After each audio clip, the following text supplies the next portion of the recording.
Hello friends, techno Hunt में आपका स्वागत है। और आज हम डेटा से रिलेटेड कुछ न्यू टर्म्स को जानेंगे। तो स्टार्ट करते हैं हम आज का lecture. Few more terms to understand DBMS. First term है हमारा view of data, that is how the data will be visualised in front of user. A major purpose of a database system is to provide user with an abstract view of data. मतलब हम सारा का सारा जो complexity है वो user को show नहीं करेंगे, ओनली जितना रिक्वायर्ड है वही यूजर देख पाएगा। एवरी इसका मतलब है every user need not to understand every complexity of data storage. इसे हम इस एग्जांपल से समझते हैं कि मान लो हम किसी रेस्टोरेंट में हमारी फेवरेट डिश खाने जाएं और हमें रेस्टोरेंट की किचन में खड़े रह के डिश बनने तक का पूरा प्रोसेस देखना समझना पड़े, तो हमारा सारा मजा भी किरकिरा हो जाएगा और कॉम्प्लिकेटेड भी हो जाएगा। वैसे ही डीबीएमएस भी पर्टिकुलर यूजर को वही सर्व करता है जो उसकी रिक्वायरमेंट होती है, उसके पीछे का सारा प्रोसेस हाइड कर देता है। इसे हम व्यू ऑफ डाटा बोलेंगे। Now we have 3 levels of data hiding. हम जो डाटा हाइडिंग के लेवल्स हैं वो क्या है? Physical level, logical level and view level. First term है हमारा physical level. It is lowest level of abstraction. ये हमें बताता है कि डेटाबेस में डाटा एक्चुअली कैसे स्टोर होगा। The physical level of abstraction describe complex low level of data structure. और हमारा data, how the data will B, ये हमें बताएगा how the data will be store, how. And next जो हमारा पॉइंट है लॉजिकल लेवल। लॉजिकल लेवल बताता है हमें what the data will be store. इसे हम समझते हैं कि लॉजिकल लेवल पे it shows higher level of abstraction. Higher level of abstraction हमारे यहाँ पे ज्यादा हायर लेवल ऑफ एब्स्ट्रैक्शन होगा। फिजिकल लेवल पे हमारा क्या है? Complex low level data structure in details. Physical level क्या करेगा कि जो हमारा डाटा स्ट्रक्चर डाटा को सेव करने में यूज हो रहा है उसे बहुत ही प्रिसाइजली हम बताएंगे कि किस डाटा स्ट्रक्चर में हमारा कौन सा डाटा है वो स्टोर होगा एंड हाउ। लॉजिकल लेवल हमें क्या बताता है कि what will be the relationship between those data. Okay, मतलब डेटाबेस है वो स्मॉल स्मॉल सिंपल स्ट्रक्चर्स के बीच बीच रिलेशंस डिस्क्राइब करेगा। इसके साथ हम एक और टर्म को समझते हैं जो है physical data independence. Physical data independence क्या कहता है? जैसे अभी हमने पढ़ा कि फिजिकल लेवल पर हम डाटा स्ट्रक्चर को प्रिसाइजली डिफाइन कर देंगे और डेटाबेस में हमारे कौन से डाटा का क्या स्ट्रक्चर होगा वो डिफाइन कर देंगे। अब जो लॉजिकल लेवल है वो फिजिकल लेवल के इस स्ट्रक्चर को यूज कर रहा है, but logical level does not need to be aware of the complexity of physical level. कि हमारा जो लॉजिकल लेवल है उसे फिजिकल लेवल पे जो कॉम्प्लेक्सिटी यूज हुआ है उससे कोई मतलब नहीं है, वो ओनली डायरेक्ट रिजल्ट को यूज कर लेगा। इसे हम फिजिकल डाटा इंडिपेंडेंस बोलते होते हैं। नेक्स्ट है view level. It is highest level of abstraction, although logical level uses simple structures, but फिर भी डेटाबेस में कॉम्प्लेक्सिटी है बनी रहती है cause of variety of database.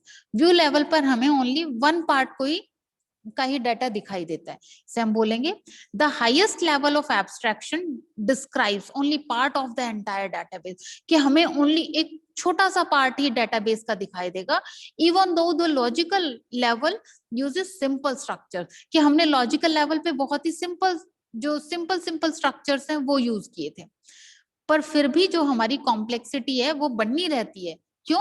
क्योंकि हमारे पास यहाँ पे वैरायटी ऑफ इंफॉर्मेशन होती है, वो स्टोर होती है व्यू लेवल के ऊपर। तो ये है हमारा 3 levels of view and logical and internal जो स्कीमा है। इसको अब हम ये जो डायग्राम है इसके थ्रू समझते हैं कि सबसे पहले हमारा डाटाबेस है। अब डेटाबेस में फर्स्ट जो एब्स्ट्रैक्शन जो लेवल है वो है फिजिकल लेवल। फिजिकल लेवल पे हमने क्या किया? डाटा स्ट्रक्चर को डिफाइन किया।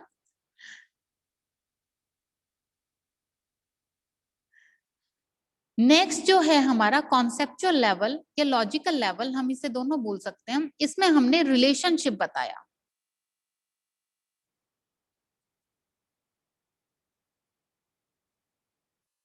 नेक्स्ट है हमारा व्यू लेवल। व्यू लेवल क्या कहता है कि हमारे पास हर एक यूजर का व्यू है वो अलग अलग होगा।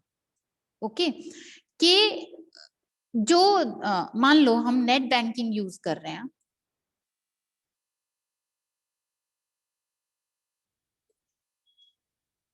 तो हम ओनली अपना अकाउंट ओपन कर सकते हैं, किसी दूसरे का नहीं। तो हमारे लिए जो व्यू है वो अलग है, दूसरा यूजर है उसके लिए व्यू अलग है। या फिर हम इसको ये समझे कि बैंक में हम जाएं, तो जब हम बैंक की साइट को, वेबसाइट को विजिट करते हैं, तो जो लोकल यूजर होता है या कस्टमर होता है उसके लिए व्यू अलग होगा, जो कैशियर होगा उसके लिए व्यू अलग होगा, जो मैनेजर होगा उसके लिए व्यू अलग होगा।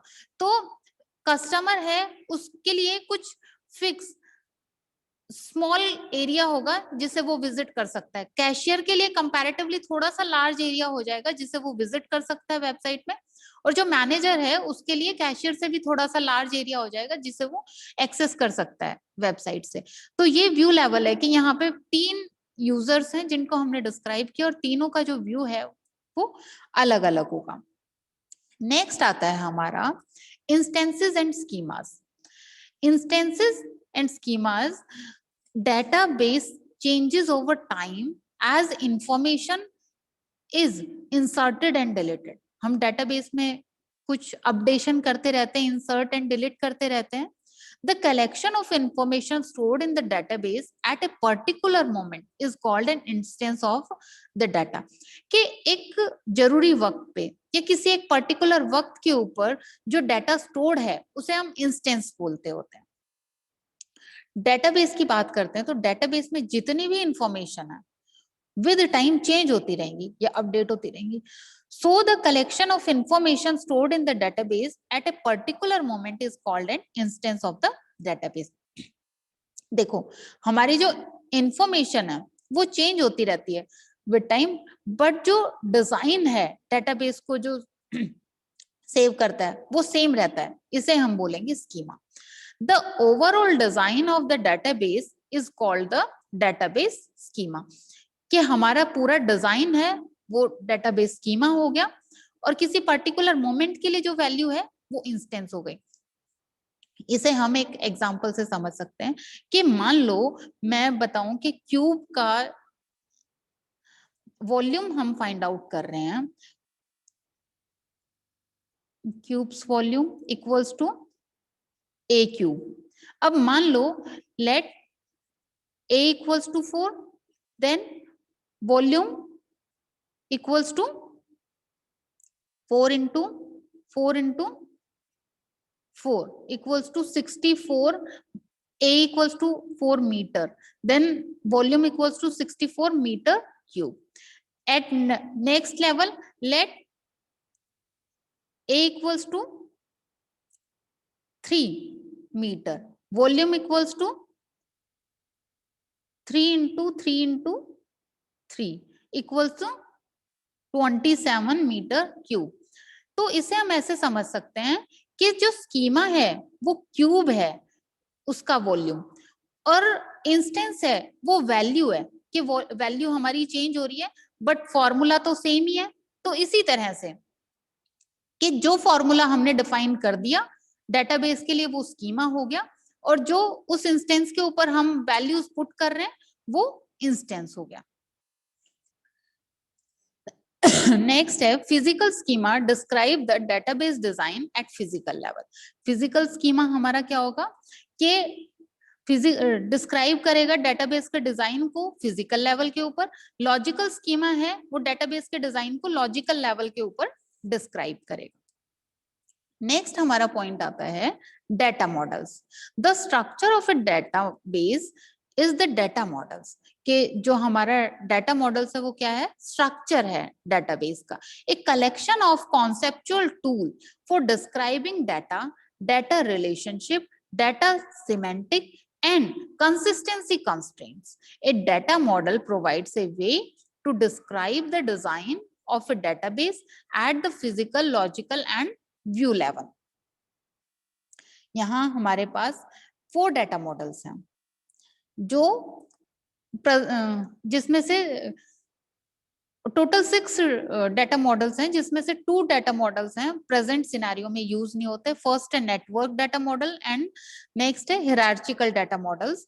क्योंकि प्रैक्टिकली अब ये कम यूज इसलिए होते हैं क्योंकि complicate the task of modelling the data, के डाटा को मॉडलिंग का जो टास्क है उसे कॉम्प्लिकेट कर देता है network model and hierarchical data model. अब हम पढ़ते हैं रिलेशनल मॉडल. फर्स्ट पॉइंट है, फर्स्ट जो हमारा मॉडल हमें पढ़ना है वो है relational model. The relational model uses a collection of tables two represent both data and the relationship among those data. के टेबल के थ्रू हम रिलेशंस को डिस्क्राइब करते हैं, उसे हम रिलेशनल मॉडल बोलते होते हैं. यहाँ पे जैसे एक एग्जांपल ये टेबल गिवन है, department name, building and budget.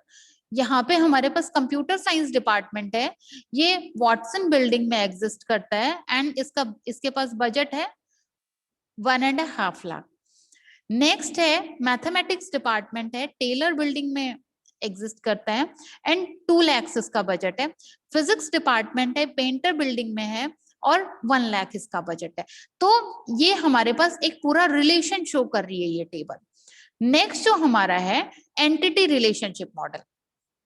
Entity relationship model क्या कहता है कि जो रिलेशनल मॉडल है उसमें हमने एंटिटीज को भी डिस्क्राइब कर दिया है, ऐड कर दिया है, तो वो हमारा एंटिटी रिलेशनशिप मॉडल बन गया.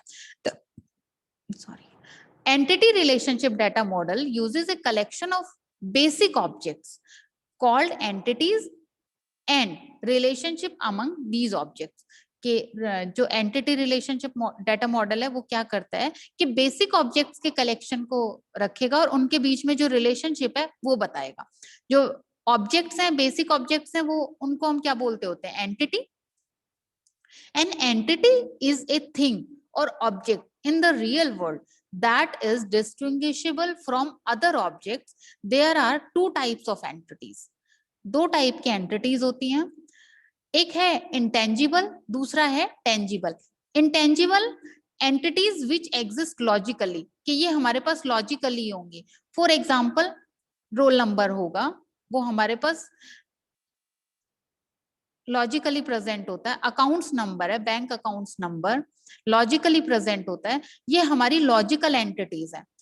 Tangible entities which physically exist in the real world, जिसे हम टच कर सकते हैं. ये होगा जैसे हमारा स्टूडेंट,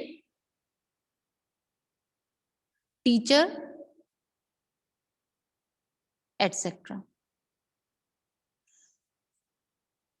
अब देखो ये जो डायग्राम है, यहाँ पे हम एंटिटी को रेक्टेंगुलर फॉर्म में दिखाते हैं.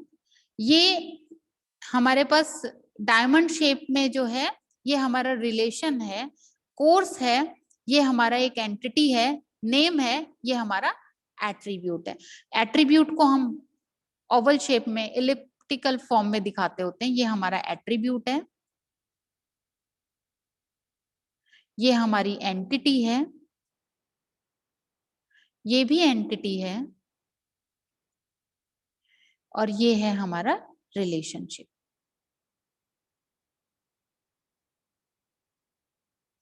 ओके, नेक्स्ट हमारा आता है ऑब्जेक्ट रिलेशनल डाटा मॉडल. तो ऑब्जेक्ट रिलेशनल डाटा मॉडल है, इसे हम समझते हैं कि जब प्रोग्रामर रिलेशनल डाटा मॉडल के साथ डील कर रहा होता है तो उन्हें कुछ प्रॉब्लम फेस करनी पड़ती हैं. कॉम्प्लेक्स एप्लीकेशंस जैसे nested record structure, multi valued attributes and inheritance के लिए रिलेशनल डाटा मॉडल में अच्छा सॉल्यूशन नहीं है. यहाँ तक कि एंटिटी रिलेशनशिप मॉडल में भी हमें सिंपलर एसक्यूएल डाटा टाइप को ही इंक्लूड करना पड़ेगा. तो अब जो ऑब्जेक्ट रिलेशनल डाटा मॉडल है वो क्या करता है कि कॉम्प्लेक्स डाटा टाइप को भी इंक्लूड करेगा एंड ऑब्जेक्ट ओरिएंटेड कॉन्सेप्ट को भी यूज करेगा. तो ये हमारा ज्यादा यूजफुल हो जाता है. नेक्स्ट जो हमारा पॉइंट आता है semi structured data model. Semi structured data model क्या कहता है? The semi structured data model permits the specification of data where individual data item of the same type may have different set of attributes. कि हमारे पास same data है but उसके पास जो different set of attributes हैं, अभी तक तो हमने पढ़ा कि हमारे फिक्स एट्रीब्यूट्स हैं जिनको डिफाइन करने में हमारे रिलेशनल डेटाबेस है, ईआर डायग्राम्स हैं, ईआर मॉडल्स हैं, वो सब बहुत अच्छा काम करते हैं। बट जब हमारे पास फिक्स एट्रीब्यूट्स ही नहीं है, उस केस में क्या होगा? This is in contrast to the data model mentioned earlier, where every data item of a particular type must have the same set of attributes. कि हमने पहले यही पढ़ा ना कि सेम सेट ऑफ एट्रीब्यूट्स होना चाहिए, बट ये तो कॉन्ट्रास्ट हो गया कि सेम सेट ऑफ एट्रीब्यूट्स तो है नहीं। तो इस चीज को सॉल्व करने के लिए हमने सेमी स्ट्रक्चर्ड डाटा मॉडल्स को डिफाइन कर दिया। इसमें हम एक्सटेंसिबल मार्कअप लैंग्वेज है वो यूज करते होते हैं, XML। ओके, नेक्स्ट हमारा जो पॉइंट आता है वो आता है data mining.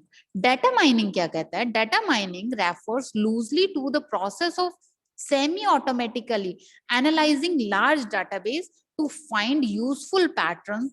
Data mining deals with knowledge discovery in database. हम कह सकते हैं कि जो डेटा माइनिंग है, डेटा में से नॉलेज को या पैटर्न्स को या रूल्स को डिस्कवर करना या उनका खनन करना, वो हमारा डेटा माइनिंग है। नेक्स्ट जो हमारा पॉइंट आता है डेटा एडमिनिस्ट्रेटर। डेटा एडमिनिस्ट्रेटर होता है one of the main reason for using DBMS. कि हम डीबीएमएस को क्यों यूज करते हैं, उसका मेन रीजन क्या है? Have central control of both the data and the programs that access those data। कि जो प्रोग्राम्स डाटा को एक्सेस कर रहे हैं और जो डाटा है दोनों के ऊपर कंट्रोल हो, सेंट्रल कंट्रोल हो।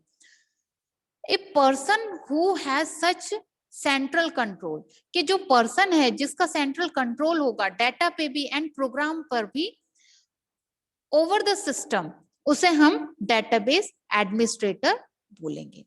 तो ये हमारी 6 टर्म्स थी आज के लेक्चर के लिए। आज के लिए इतना ही। नेक्स्ट क्लास में फिर मिलते हैं कुछ नई चीजों के साथ, नए टॉपिक के साथ। Thank you.